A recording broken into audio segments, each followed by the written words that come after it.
సొంత నియోజకవర్గం గజ్వేల్ పట్టణంలో పర్యటించి పలు అభివృద్ధి పనులపై వివరాలు అడిగి తెలుసుకున్నారు సీఎం కేసీఆర్.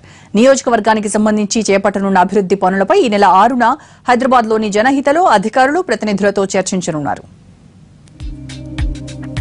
ఎర్రవల్లిలోని తన ఫామ్ హౌస్ నుంచి మధ్యాహ్నం 3:30 ప్రాంతంలో గజ్వేల్లో కొత్తగా నిర్మించనున్న ఇంటిగ్రేటెడ్ మార్కెట్ స్థలాన్ని స్వయంగా పరిశీలించారు సీఎం.